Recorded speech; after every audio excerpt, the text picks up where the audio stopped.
Buenas noches, en nombre del Fondo de Cultura Económica Ecuador les damos la más cordial bienvenida a esta actividad que forma parte de la agenda cultural de la Librería y Centro Cultural Carlos Fuentes. Hoy vamos a abordar un tema que es de nuestro interés, que nos apasiona, y es sobre la importancia del pensamiento de Spinoza, el cual es invaluable y que ha influido en grandes pensadores como lo ha sido Newton, Lacan, Marx, Nietzsche, entre otros, ¿no? La obra que se va a revisar hoy es la Ética demostrada según el orden geométrico, que ha sido una novedad en este mes de enero que acaba de terminar y que tenemos en el Fondo de Cultura Económica a la venta. Y bueno, para esto invitamos a Rafael Polo y a Estefan Vinolo a hablar acerca de este magnífico filósofo. Y para empezar le voy a ceder la palabra a Estefan para que empecemos con este diálogo. Igualmente les quiero agradecer mucho a los dos por siempre estar abiertos a mis invitaciones y a estas actividades que bueno, el fin es divulgar un poco acerca de la filosofía. Muchas gracias, Ariadna. Buenas noches a todos. Buenas noches, Rafael. Muchas gracias por recibirnos una vez más, efectivamente, para hablar de uno de los filósofos más extraños que pueda existir en toda la historia de la filosofía. Y justamente para señalar ese papel un poquito extraño, quisiera comenzar señalando la adoración y también el odio que ha podido generar Spinoza en los pensadores más importantes de la historia de la filosofía. Encontramos, por ejemplo, en la historia de la filosofía de Hegel, la idea según la cual la alternativa es simple: o Spinoza o no hay filosofía. Encontramos en la filosofía de Henry Bergson la idea según la cual todo filósofo tiene en realidad dos filosofías, la suya y la de Spinoza. Y encontramos en el libro de Deleuze que se llama ¿Qué es la filosofía? Esa idea según la cual Spinoza es el Cristo de los filósofos, del cual los otros solo pueden ser simplemente apóstoles. Entonces, realmente Spinoza generó en toda la historia de la filosofía una especie de adoración absoluta que intentaremos explicar también con este Rafael, pero tampoco debemos olvidar el odio que también generó Spinoza. En el libro de Emmanuel Levinas, que se llama Totalidad e Infinito, Levinas habla explícitamente de la traición de Spinoza. Y cuando se fundó el Estado de Israel en 1948 y que se pensó levantar la excomulgación de Spinoza, muchos intelectuales judíos dijeron no, Spinoza no, que quede maldito para siempre. Y en un libro publicado este año, el gran filósofo francés Jean-Luc Marion dice que lo bueno de Spinoza es que permite no ser riguroso conceptualmente, lo que parece increíble, pero solo para hacerles sentir el verdadero odio que generó Spinoza. Pero por otro lado, Spinoza está y es una de las dificultades que de hecho retrasó el seminario Spinoza que tenemos planificado con Rafael Polo. La dificultad que siempre uno va a encontrar cuando intenta presentar a Spinoza es a cuál de los Spinozas presento. Porque en realidad podemos encontrar un Spinoza revolucionario de izquierda en los textos de Badiou, de Antonio Negri, de Etienne Balibar, pero también existe un Spinoza liberal de derecha. Hay que recordar que los Golden Boys de la Escuela de Chicago, que fueron formados por Leo Strauss, eran formados también a la filosofía de Spinoza. Y también existe un Spinoza extremadamente ateo, con esta idea que el Dios de Spinoza es tan extraño que en realidad no tiene nada que ver con Dios. Pero hay también sectas religiosas espinocianas desde siempre en Holanda y ahora hasta en el Estado israelí.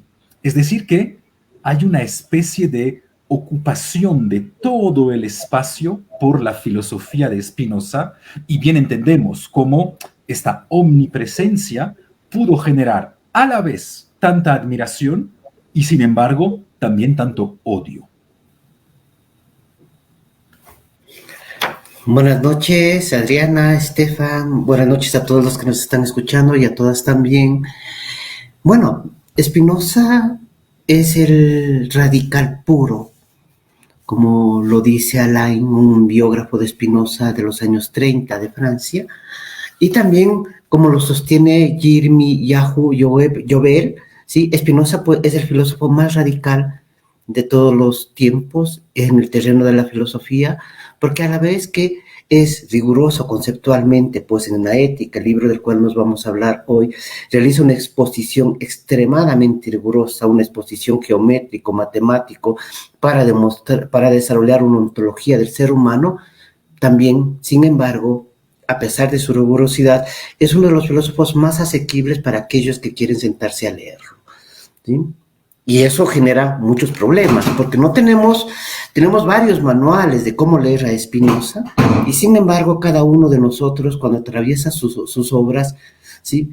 Uno sale distinto, ¿sí? No se informa de Spinoza.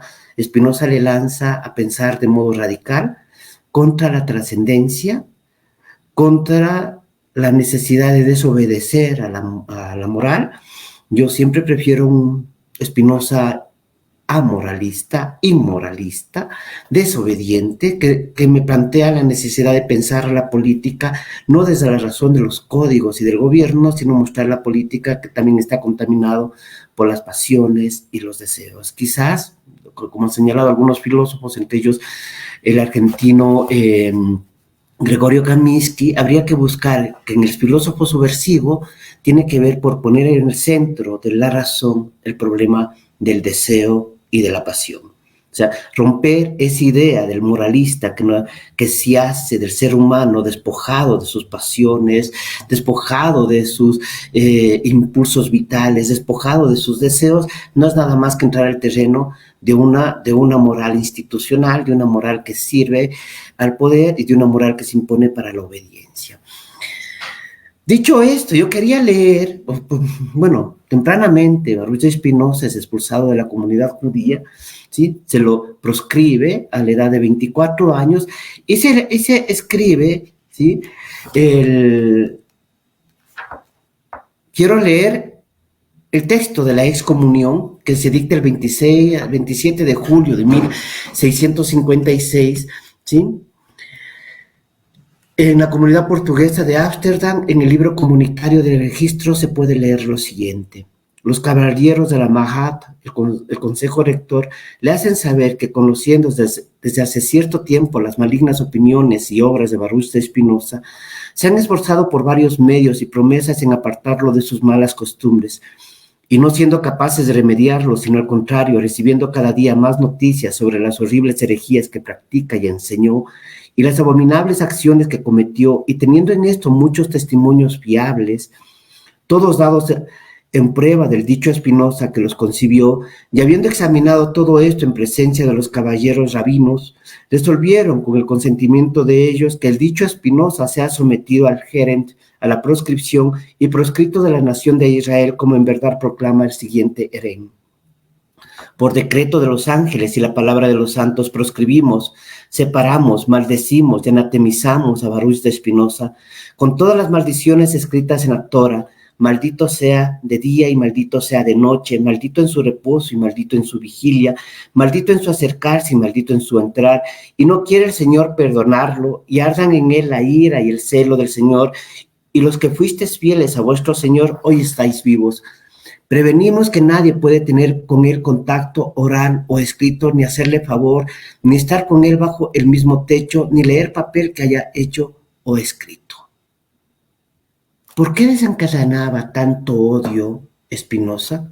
¿Por qué, si es raro, como dice Gilles Deleuze a propósito de su texto de Deleuze, Spinoza, Filosofía Práctica, es raro que se empiece la historia de la vida de un filósofo con una excomulgón, un intento de asesinato? Y una de las preguntas que podemos formular es, ¿qué hace que se odie tanto a Spinoza? ¿Qué de su filosofía? ¿Qué de sus pronunciamientos? ¿Qué de su pronunciamiento ontológico respecto al judaísmo, al cristianismo, a su lectura heterodoxa de los textos hebreos, a la lectura heterodoxa también que realiza de un texto de los textos de Descartes, que hace que este filósofo sea el blanco de las iras de los poderes eclesiásticos, de los poderes políticos, de las morales.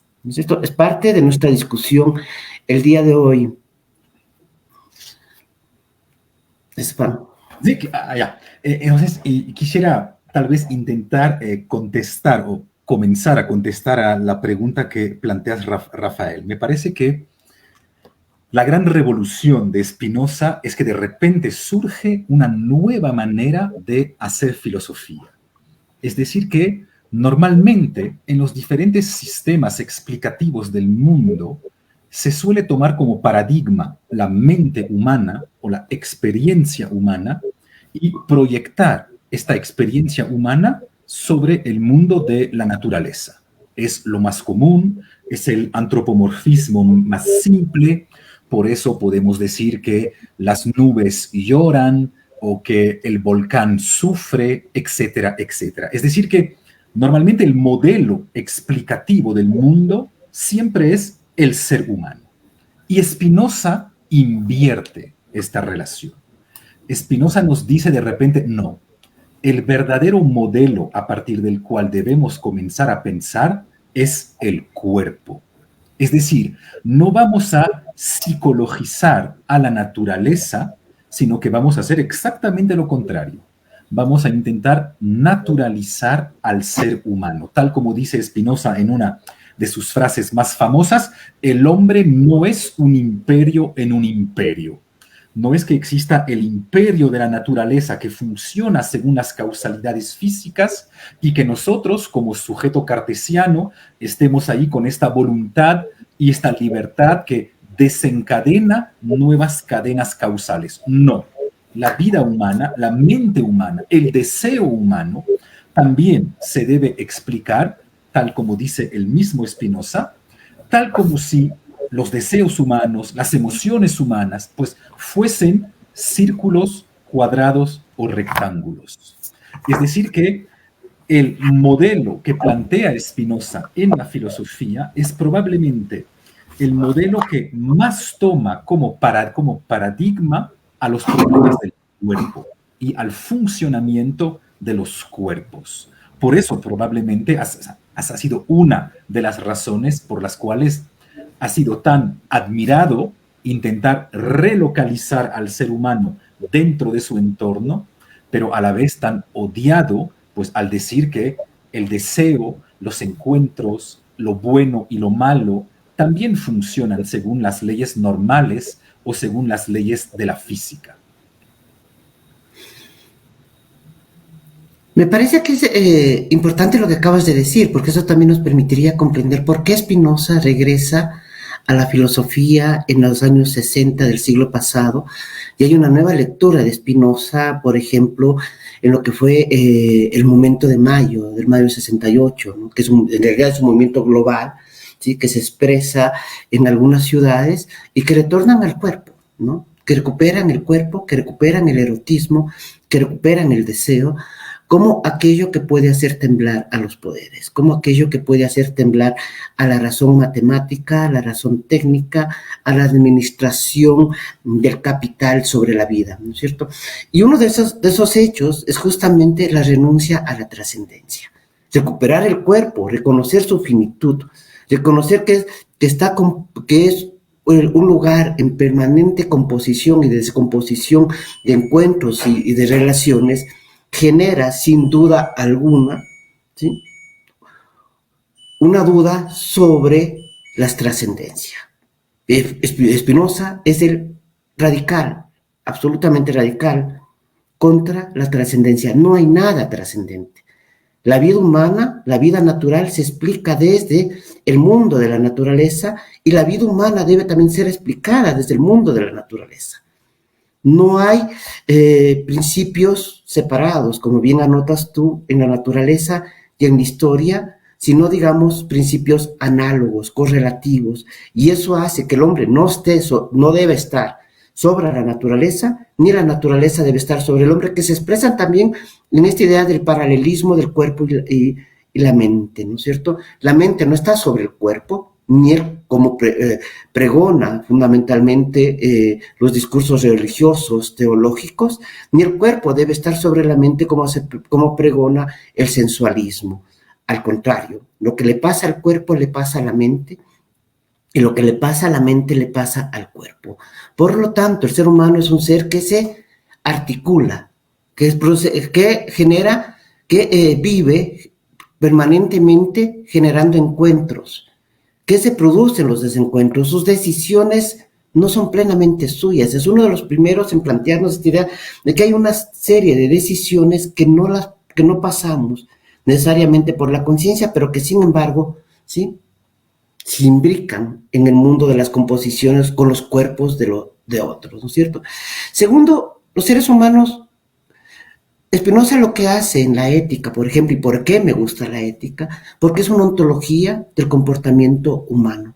No es una tipología moral, es, digamos, en el mejor de los casos, una etología de las pasiones, una etología de las valoraciones, ¿sí? Y la ética va a desmontar, en la ética se va a desmontar de manera permanente todo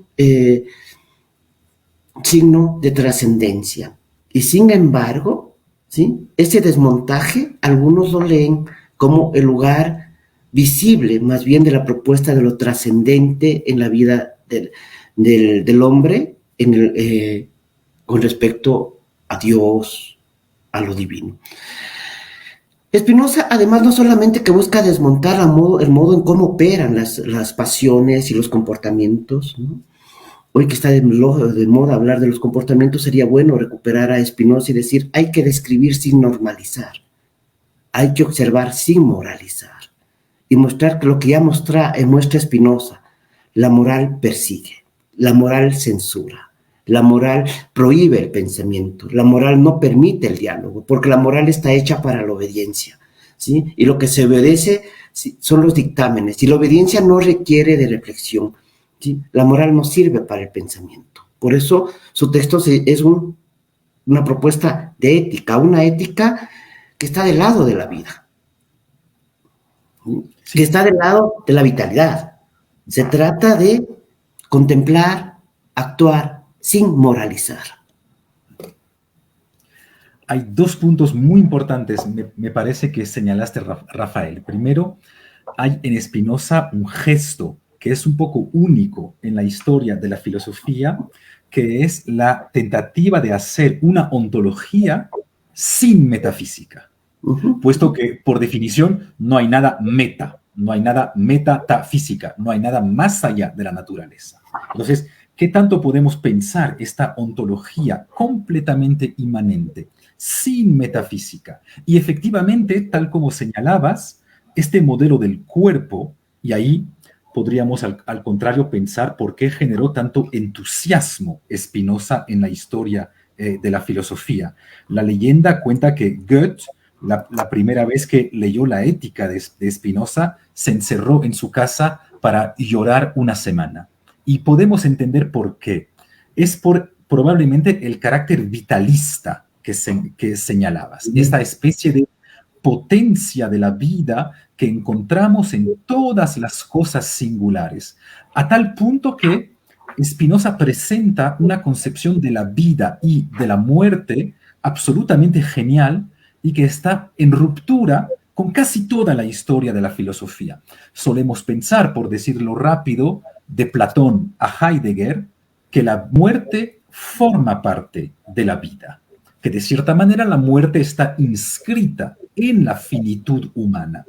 Y Spinoza plantea exactamente lo contrario, una filosofía radical del infinito, con esta idea que somos realmente eternos. ¿Te acuerdas esa frase magnífica de Spinoza? Sentimos y experimentamos que somos eternos y que de cierta manera la muerte solo puede llegarnos desde una posición exterior. Yo, tal como cualquier cosa singular, es una potencia infinita y solo podrá descomponerme o deshacerme, es decir, llevarme a la muerte, una fuerza que me es exterior. Pero no hay nada en mí de finitud, no hay nada en mí de mortalidad. La muerte es radicalmente externa hasta esta posición magnífica que encontramos en Spinoza, según la cual no existe el suicidio. Nadie realmente se puede suicidar. Toda persona que dice suicidarse, en realidad es asesinada. Es asesinada por su tristeza, es asesinada por su melancolía, asesinada por sus deudas financieras. Pero no hay nada en la vida que pueda desear la muerte. La vida solo quiere más vida. Y esta filosofía del infinito que encontramos en Spinoza, pues podemos entender la admiración o el entusiasmo en el sentido literal o etimológico de la palabra entusiasmo, estar en Dios, pues el entusiasmo que pudo generar el carácter infinito de esta filosofía de Spinoza. Pero al mismo tiempo es una filosofía que promueve la individualidad, que se preocupa por la individuación, por los momentos de constituirnos como individuos. Llegar a ser lo que somos implica un trabajo de construcción, un proceso de aceptación, pero dentro de una composición. Siempre estamos en relación con los otros.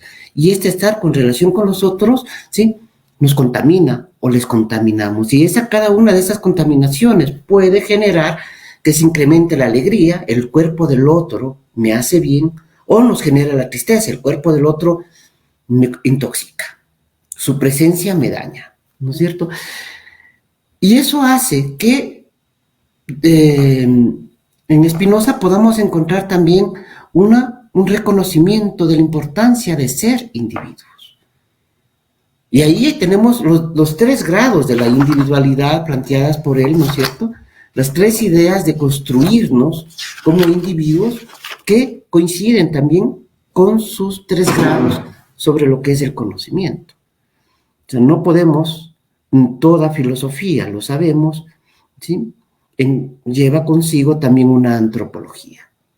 Y en el caso de Spinoza, la antropología está reflexionada respecto al cuerpo y respecto al individuo, ¿sí? Como buen cartesiano, Spinoza recuerda que el individuo, que somos cuerpo, mente, somos una unidad, no somos una unidad separada en 2 partes que se enfrentan, sino que somos una unidad ¿sí?, que tiene 2 modos de expresión, y la palabra expresión es muy importante en la filosofía de Spinoza, ¿no? ¿Sí? La palabra de expresión siempre es mostrar una esencia en cierto modo en un atributo. Pero bueno, volvamos, ¿sí? El individuo es por un lado un ser extenso, y como ser extenso somos cuerpo, y como cuerpo nos encontramos con otros cuerpos, no solamente con otras personas, sino con las cosas, con los animales, con los seres que nos rodean, ¿sí? Y por lo tanto somos un cuerpo más entre seres, entre cosas, y por lo tanto nos componemos ahí, ¿sí? Podemos vitalizarnos, ir a favor de la vida, o tenemos que encerrarnos, encubrirnos, cuando las fuerzas contra la vida son más fuertes y generan odio, resentimiento, venganza. Y ahí Spinoza, mucho antes que Nietzsche, ¿sí?, pondrá el dedo en la llaga en el cristianismo y dirá: ustedes, señores, fomentan el odio, la mala conciencia y el resentimiento. El sacerdote está para distribuir culpas, redenciones y castigos, ¿cierto? La segunda es relacional. El segundo nivel de la individualidad, de la individuación espinosista, tiene que ver con esta idea de lo relacional. Nos relacionamos, pero estas relaciones tienen componentes. Y somos, en la singularidad, las múltiples relaciones a partir de las cuales nosotros nos convertimos en nosotros mismos. Y por último, es intensivo, nuestra relación con las esencias, como diría Spinoza, ¿no? Nuestra relación con lo vital, con lo profundo. Como decías tú, Estefan, la vida quiere la vida. La vida no quiere la muerte. La muerte es algo que viene de afuera, es exterior a la singularidad. Y ahí podemos darnos cuenta también la complejidad de los 3 grados del conocimiento propuesta por Spinoza, y que va a tener un uso bastante curioso en el siglo XX. La teoría de la ciencia y la teoría del conocimiento formulada por Louis Althusser y muchos de sus seguidores, incluyendo Alain Badiou, tienen su nacimiento en los 3 grados del conocimiento de Spinoza. Eso me parece muy importante que también hayas señalado fuertemente que la filosofía de Spinoza es una filosofía de la composición. Y también es probablemente una de las razones por las cuales tanto llama la atención Spinoza, porque si bien Spinoza es el filósofo de las cosas singulares, es un concepto que aparece constantemente en su obra, siempre es difícil saber lo que es una cosa singular en Spinoza. Porque obviamente mi mano es una cosa singular, mi brazo lo es, mi cuerpo lo es, mi familia lo es. Mi nación lo es, la humanidad entera lo es, y el mismo universo es una cosa singular. Es decir, hay todos esos niveles de composición de los cuerpos los unos con los otros y toda la teoría del encuentro que nos permite entender que si bien Spinoza lucha constantemente contra los conceptos de bien y de mal, no es porque Spinoza es un inmoralista, sino más bien porque quiere sustituirles los conceptos de bueno y malo. Y ahí está probablemente el gesto antimoral, pero sin embargo ético. Vamos a romper el bien y el mal y vamos a sustituirles lo bueno y lo malo. ¿Y cuál es el modelo de lo bueno y lo malo? Pues tal como lo cuenta Spinoza en las cartas acerca del mal, las cartas a su amigo Blienberg, pues es el veneno. Todos experimentamos que si yo tomo ciertos líquidos, deshacen mi cuerpo. Y al contrario, si tomo otros líquidos o otras comidas, pues generan potencia en mi cuerpo. Pues la ética va a funcionar exactamente de la misma manera. Todos hemos experimentado que hay músicas que aumentan nuestra potencia de existir y otras que la hunden. Que hay obras de arte que aumentan nuestra potencia de existir y otras que la hunden. Pues de la misma manera, todos hemos experimentado, desgraciadamente, que hay personas, que hay encuentros con ciertas personas que aumentan nuestra potencia de existir, que parece que nuestras 2 fuerzas de vida pueden lograr combinarse para crear una fuerza mayor, y otras personas que, de cierta manera, deshacen nuestra potencia de existir. Por lo que solo era para señalar por qué la ética se llama ética, porque eso siempre es un misterio. ¿Por qué el libro Ética se llama ética? Si de hecho el otro o la alteridad no aparece casi nunca. Pues simplemente porque la ética no se trata de encuentros solo con el otro, se trata de cualquier tipo de encuentro. Cualquier tipo de encuentro me puede llevar a una composición con mi propio cuerpo que me va a llevar a una potencia mayor, o al contrario, a una descomposición de mi cuerpo, y esto va a hacer un poquito la diferencia entre lo bueno y lo malo, y ya no, tal como señalabas, Rafael, entre esos conceptos misteriosos de el bien y el mal. Es que justamente salir de la trascendencia hace que Spinoza muestre que el enigma que está entre el bien y el mal no es otra cosa que una arbitrariedad teológica, una arbitrariedad política, porque a nombre de eso tan enigmático, ¿sí? Se genera un fundamento místico de la obediencia, un fundamento místico del poder. Y la tarea de la filosofía es justamente eso, romper con los misticismos. Y Spinoza lo que hace es romper con el misticismo, pero construyendo un edificio arquitectónico, geométrico, ¿sí? Que está destinado a reflexionar y a generar un modelo único del mundo. Fijémonos que Spinoza es un monista radical. La gran tesis espinosista es que una sola sustancia tiene múltiples modos y múltiples atributos. Por lo tanto, no hay en el punto de partida de Spinoza, ¿sí? Dos sustancias que se juntan, dos momentos de sustancia. Es profundamente antiaristotélico, ¿sí? Y esto justamente hace que Spinoza piense el lugar de la imaginación, ¿sí? Que es al mismo tiempo el lugar de la creatividad y de la vida, pero al mismo tiempo es el espacio de la ilusión. La conciencia nuestra que nos hacemos de las cosas no es nada más que la conciencia de los efectos. Percibimos los efectos de los fenómenos, percibimos los efectos de los encuentros, percibimos los efectos de las relaciones que se articulan en los encuentros, ¿sí?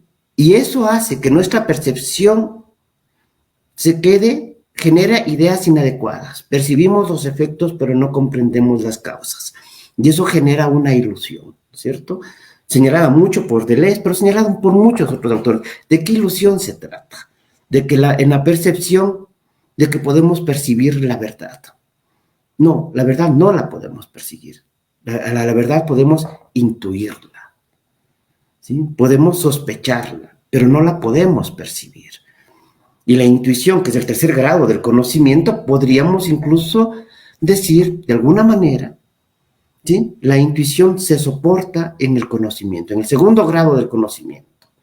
Es decir, comprender las leyes que permiten las composiciones, las descomposiciones, que generan los encuentros. Para decirlo, como decía Estefan, ¿no es cierto? ¿Qué es un encuentro en Spinoza? Para usar un concepto contemporáneo, es un punto nodal. El lugar arbitrario donde las relaciones se entretejen, forman un momento, un objeto, una práctica social, un poder político, y luego se deshacen. Spinoza, a pesar de que habla de una sola sustancia, no es, en los lenguajes actuales, un esencialista. Y este es un punto muy importante, el que señalabas, Rafael, de la lucha anti-aristotélica. Porque obviamente todos solemos pensar que la modernidad pues, es de por sí anti-aristotélica. De hecho, Descartes rompe con Aristóteles en las reglas para la dirección del espíritu. Pero lo extraño de Spinoza, y tal vez por eso este filósofo sea, tal como dice Negri, no solo una anomalía, sino que además una anomalía salvaje, es decir, realmente lo más extraño que uno se pueda imaginar. Porque Spinoza, como filosofía moderno, rompe con Aristóteles, pero también rompe con Descartes, el padre de la modernidad, tal como si existiera una segunda modernidad oculta en Spinoza. Y para eso debemos volver a leer probablemente uno de los textos más famosos de Spinoza y más increíbles, que es el apéndice de la primera parte de la Ética, en la cual Spinoza explica que todos los problemas de la humanidad vienen de un solo concepto, el concepto de finalidad. Todos los problemas de la humanidad provienen del hecho de que creemos que hay finalidad en la naturaleza. Y ahí vemos claramente la lucha anti-aristotélica radical, y también la vemos sobre un segundo punto que también es muy importante en Spinoza, es la lucha contra el segundo concepto aristotélico, que es el concepto de potencialidad. Recuerdan que en Spinoza no hay potencialidad, todo está en acto. Con esta frase ultraviolenta de Spinoza, por realidad y perfección entiendo la misma cosa. Es decir, que no hay nada más que lo que hay. Y eso obviamente también genera, o como mínimo a mí, me genera muchísima felicidad y me genera muchísimo entusiasmo. Las cosas son en cada momento todo lo que pueden ser y nada más. Fijémonos que en lo que acabas tú de mencionar, Estefan, está la idea fuerte de la inmanencia y de la no trascendencia. Los hombres modernos nos hemos acostumbrado a construirnos una finalidad racional, sea por la técnica, sea por la política, pero ambas están atravesados, sí, por la finalidad moral. Queremos mejorar al ser humano. Hoy lo hacemos incluso con prácticas eugenésicas bien vistas por la comunidad científica, porque buscamos mejorar el cuerpo humano para evitar cánceres futuros, para evitar enfermedades de transmisión genética. Ahí tenemos una práctica eugenésica, ¿sí? Una finalidad, pero es una finalidad técnico-política. Y por lo tanto, ahí la finalidad no es natural, no es el espacio de la autorrealización de la humanidad, sino son momentos de enfrentamientos, momentos de producciones que el poder es el que produce las finalidades, ¿sí? La instancia teológica o el plan teológico es el que produce las finalidades por medio de los cuales genera una esclavitud. Por eso Spinoza, si no me olvido, en el prefacio, en el prólogo, mejor dicho, al Tratado Teológico Político, dice: los hombres luchan por su esclavitud creyendo que luchan por su libertad, ¿sí? Y Spinoza es, ante todo, un desmistificador de las narrativas finalistas, teleológicas y utilitarias que generan las instituciones políticas y las instituciones morales. ¿Sí? Cuando él cuestiona la obediencia, no está cuestionando una actitud, está cuestionando una racionalidad. Y esto que señalas, Rafael, me parece importante porque tal vez debamos suponer en la historia de la filosofía los filósofos que buscan sentido y los filósofos que buscan causas. Pues si llegásemos a preguntarle a Spinoza cuál es el sentido de algo que ha sucedido, tal como tanto nos gusta preguntar hoy, pues él probablemente contestaría: mira, yo hago filosofía, tú te estás equivocando. Pregúntale eso al señor que está en este otro edificio que se llama iglesia. Él te va a hablar del sentido. Yo como filósofo solo puedo hablar de las causas. Y eso también a veces puede generar cierta violencia o cierta frialdad de la filosofía de Spinoza, con esta idea, tal como señalaba Rafael, de el problema es la racionalidad, es decir, pensar exclusivamente a la luz de las causas. Es que justamente se llega a eso porque Spinoza no renuncia a un dato vital que está en los seres, ¿no es cierto? Que está en los animales, también está en las plantas. Hoy sabemos también que están en las plantas. Esto de hacerse a sí mismo, el del conatos, ¿no es cierto? Este esfuerzo que cada uno de los seres vivientes tiene por hacerse a sí mismo, por esforzarse a ser, ¿sí? Y el esforzarse ahí es muy importante, porque esforzarse quiere decir hay que enfrentarse a aquello que evita que la vida surja. Spinoza es ante todo el filósofo de la vitalidad, pero de una vitalidad que es a la vez una crítica, una desmistificación, un trabajo. Por eso, si recordamos el tercer libro, el tercer acápite de la ética, ¿no es cierto?, de la naturaleza y origen de los afectos, uno de los textos que debería uno sentarse a leer y trabajarlo largamente, Spinoza pone en el centro de la vida la pasión, pone en el centro de la vida el deseo, ¿sí? Pero desear es, ante todo, ¿sí?, el poder continuar con ser, con el poder darse una singularidad. ¿Qué nos evita la singularidad? Lo que viene de afuera, las ideas inadecuadas, el veneno que señalabas tú, Estefan, ¿sí? Esas fuerzas que nos pueden asesinar. Pero la pasión por sí mismo busca permanentemente realizarse y por eso se enfrenta, porque la política está atravesada de pasión, porque la moral está atravesada de pasión, porque la moral finalmente es un intento racionalizador de la pasión. Es un direccionamiento, es un gobierno, ¿sí? Y por eso, cuando Spinoza habla de la pasión, está diciendo, a ver, lo que nosotros tenemos que romper ante todo se trata de mostrar, es las políticas imaginarias desde las cuales, ¿sí?, se nos ata prometiéndonos la finalidad y la perfección que debemos alcanzar. como buenos hijos, como buenos ciudadanos, como buenos seres humanos, ¿sí? Tenemos un grado de perfección y cuando lleguemos a esa perfección, al fin podremos ser libres. Es decir, la esclavitud. Y creo que Spinoza pone la llaga en esto de rescatemos la pasión. ¿Pero para qué rescatamos la pasión? Para esforzarnos a favor de la vida. Una ética de la alegría, como dice Deleuze. Y además con esta concepción del deseo, tal como señalas, tan original, desde Platón como mínimo se nos acostumbró a pensar que en el deseo había algo negativo, porque el deseo surgía de la falta. Es porque algo me hace falta que yo lo deseo. Pues a mí me encanta este giro spinoziano del pensamiento del deseo como pura positividad. No hay nada de negativo en el deseo, simplemente porque soy deseo. Es decir, no es que yo tenga deseos, es que yo soy deseo.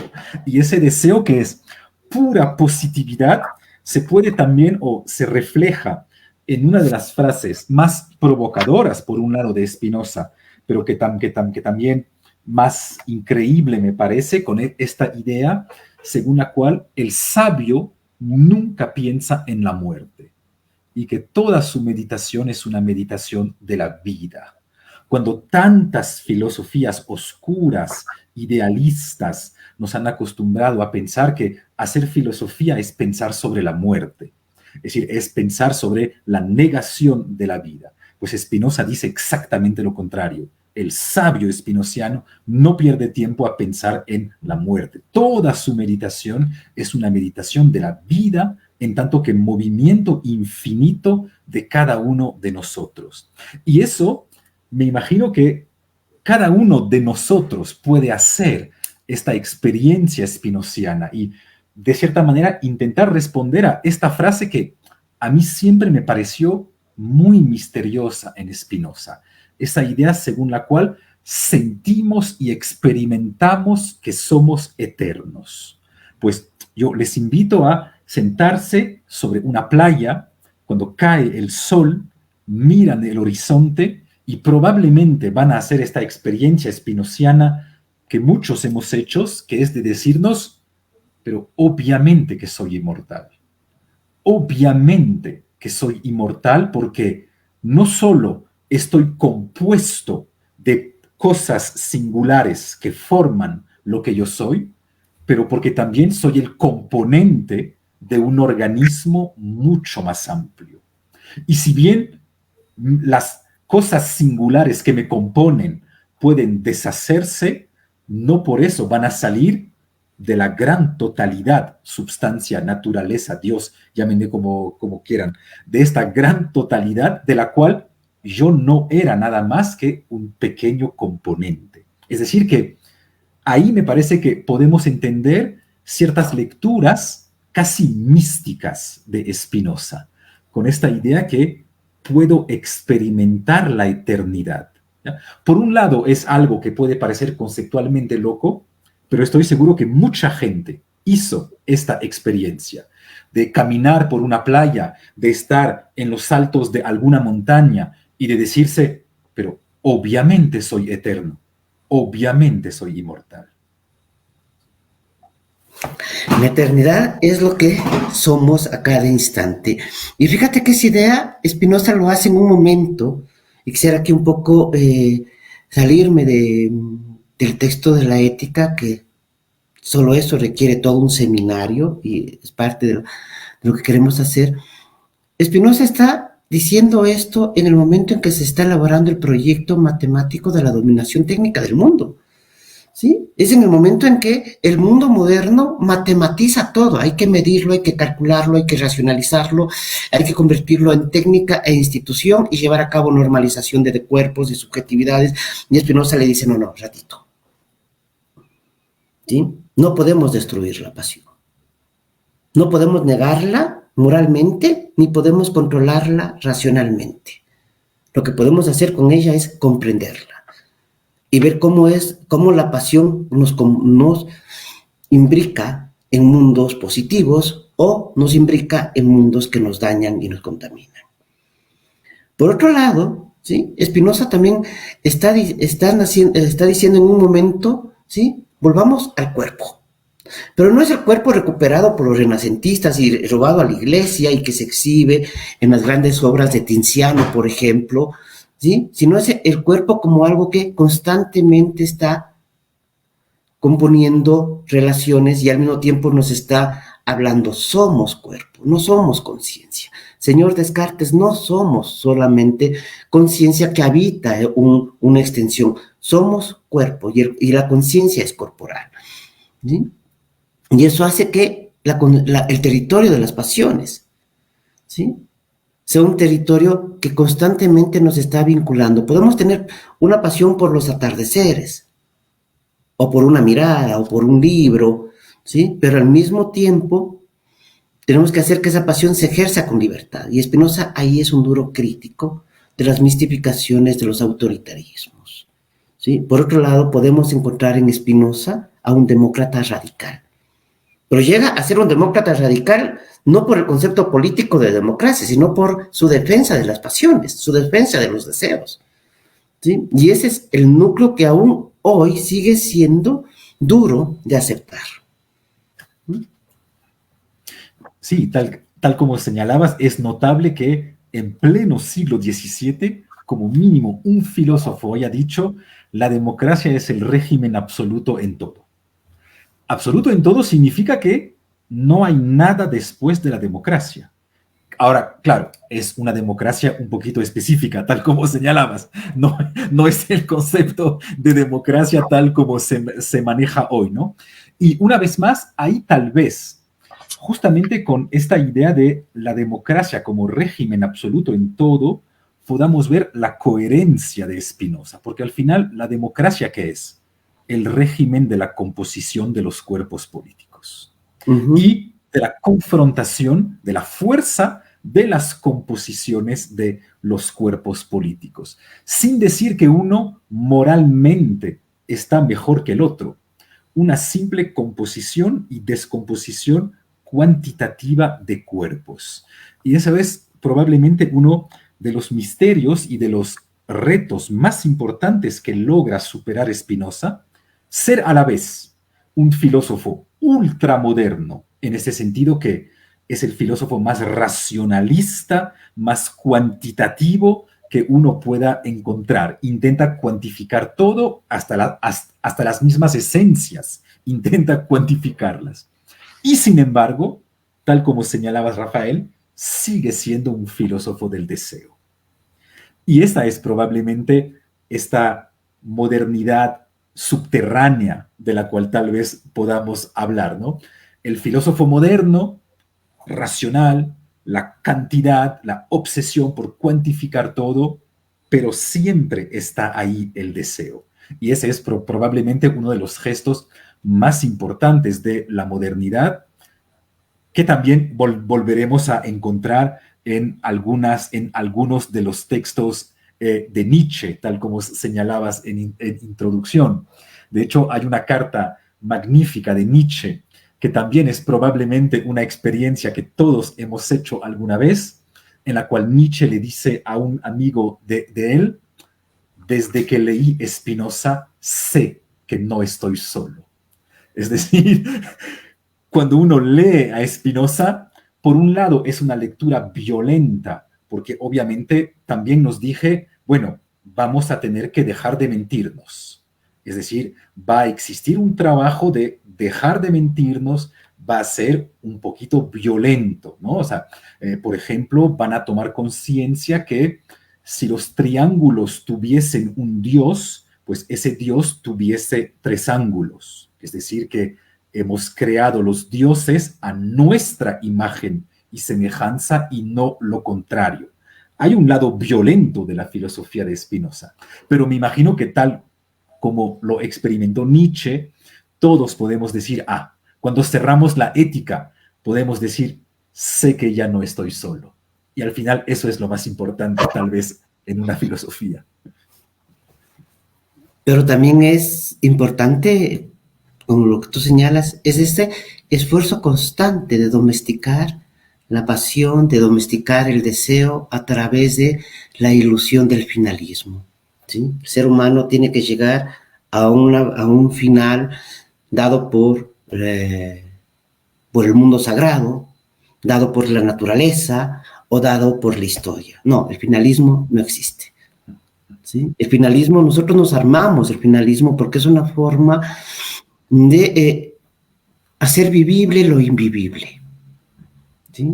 Y a partir de eso, de hacer vivible lo invivible, ¿de qué? Un ser no puede existir sin creer que va hacia algún lado. Ese es el logro de la religión. El convencernos de que estamos aquí para cumplir alguna tarea que nadie sabe de dónde nos llega. ¿Sí? Y hay personas, y muchos de nosotros nos hemos pasado años enteros preguntándonos, ¿y para qué vine al mundo? Cuando esa respuesta solamente la puede dar la religión, pero como una respuesta que es a la vez un deber, una obediencia y un mecanismo de domesticación. No hay nada más difícil que domesticar que la pasión, y sin embargo se lo busca hacer a través del finalismo, la trascendencia, el antropomorfismo de los valores religiosos, ¿ya? Sin embargo, su sometimiento puede ser destruido con una práctica constante, con ese esfuerzo de perseverar en lo que somos, destruyendo esas ilusiones. La libertad podemos conquistarla, pero la pregunta que se hace Spinoza creo que en el 5º capítulo de la Ética es, ¿realmente podemos conquistar la libertad y soportar vivir en ella? ¿Sí? Es una pregunta clave, ¿no? Y eso es importante también, lo que señala es que al final la ética es un gran camino de liberación. Es decir, a lo largo de los 5 libros encontramos todo este camino de liberación y además con una teoría de la libertad muy extraña, que no tiene nada que ver con lo que se nos enseñó desde Platón, desde la Edad Media, incluso desde Descartes, con esta lucha, razón, pasiones, con este intento de liberarnos de las diferentes causalidades que nos afectan, ¿no? Esa idea de la libertad en Spinoza, según la cual no se trata de liberarnos de las causas que nos determinan, sino entender las necesidades que nos determinan. Eso es lo que nos va a hacer realmente libres. No liberarnos de nuestras determinaciones, sino saber que estamos determinados y saber cómo estamos determinados. Bueno, un poco quería invitarles a las personas que están conectadas a que puedan hacer sus preguntas en los comentarios para que les podamos leer si es que acaso se quieren hacer alguna pregunta. Y yo sí quería hacer una pregunta acerca de por qué creen ustedes que Deleuze lo define como una filosofía práctica.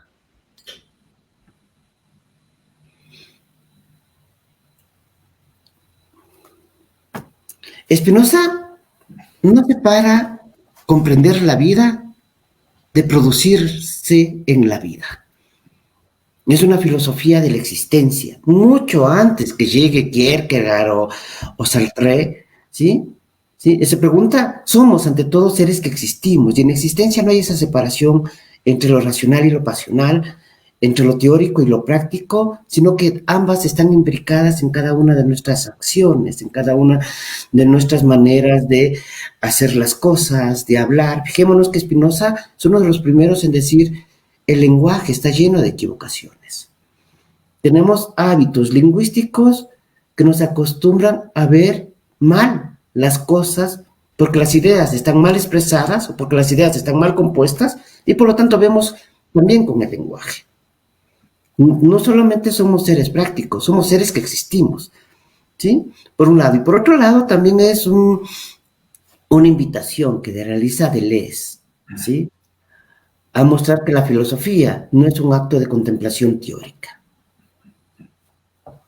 Lo que dice Rafael es tan cierto que en una entrevista que le hace Simone de Beauvoir a Sartre, le dice, ¿y qué filósofo, o sea, con qué filósofo soñabas tú de joven? Y él le contesta, yo hubiera querido ser Spinoza.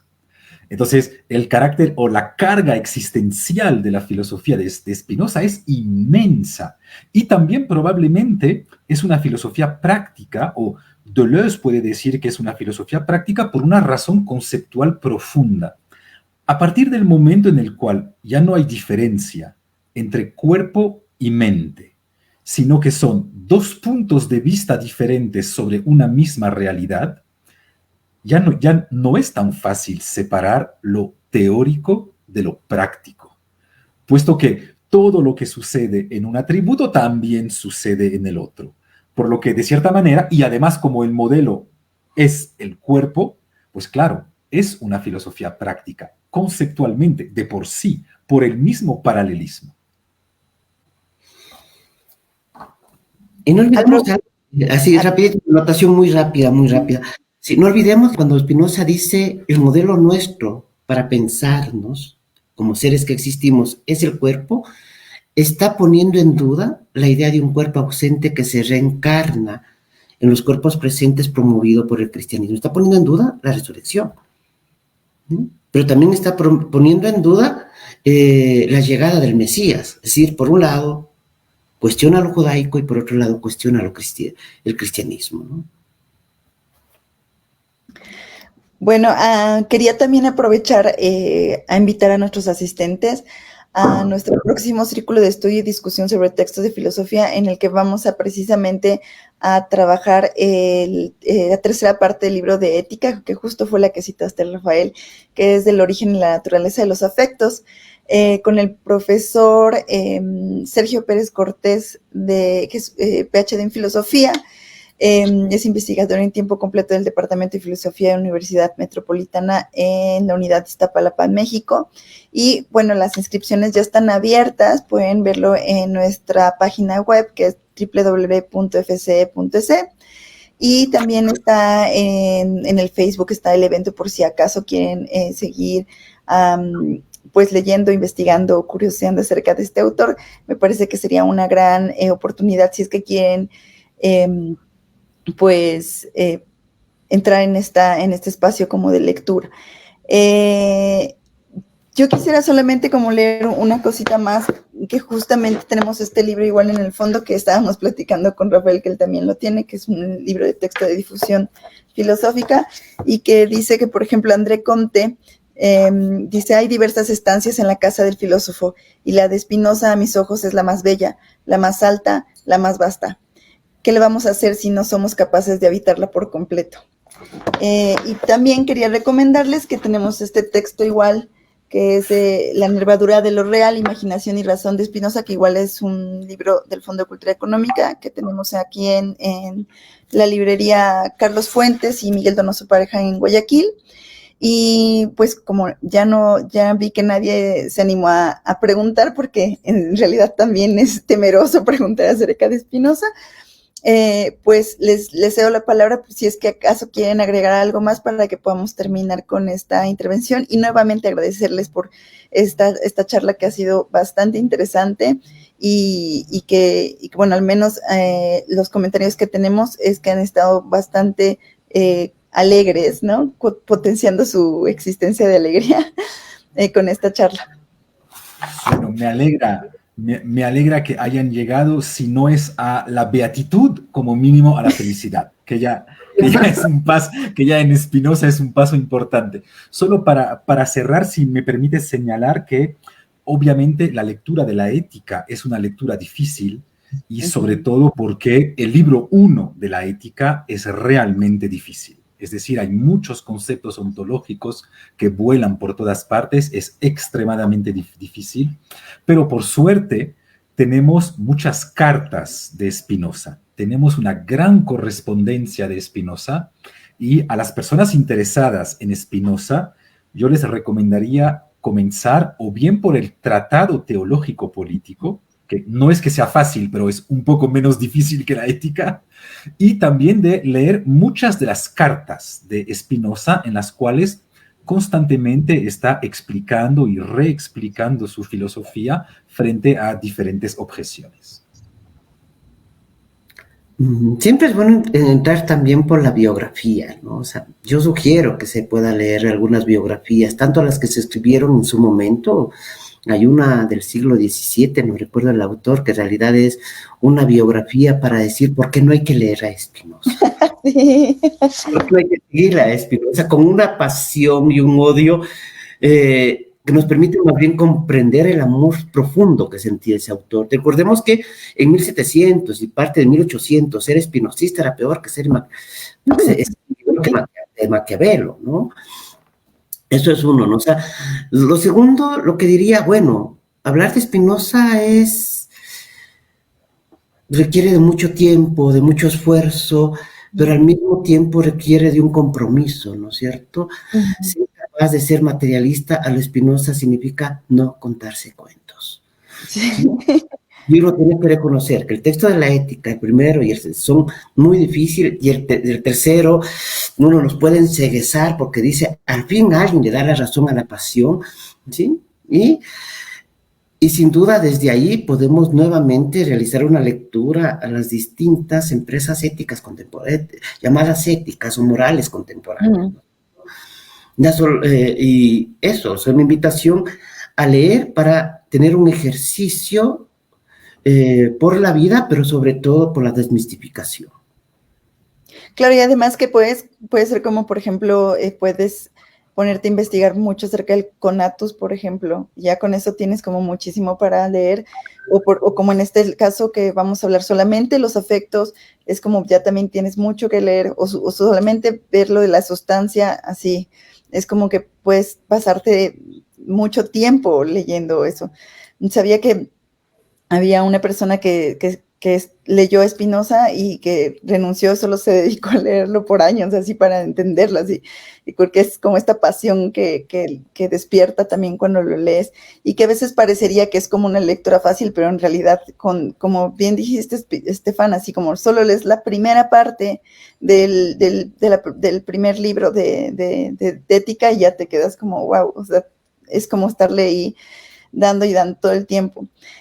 Aprovecho porque nos pregunta Paulina Jefe si podrían recomendar algún crítico para acompañar paralelamente la lectura de Spinoza, o qué libro podría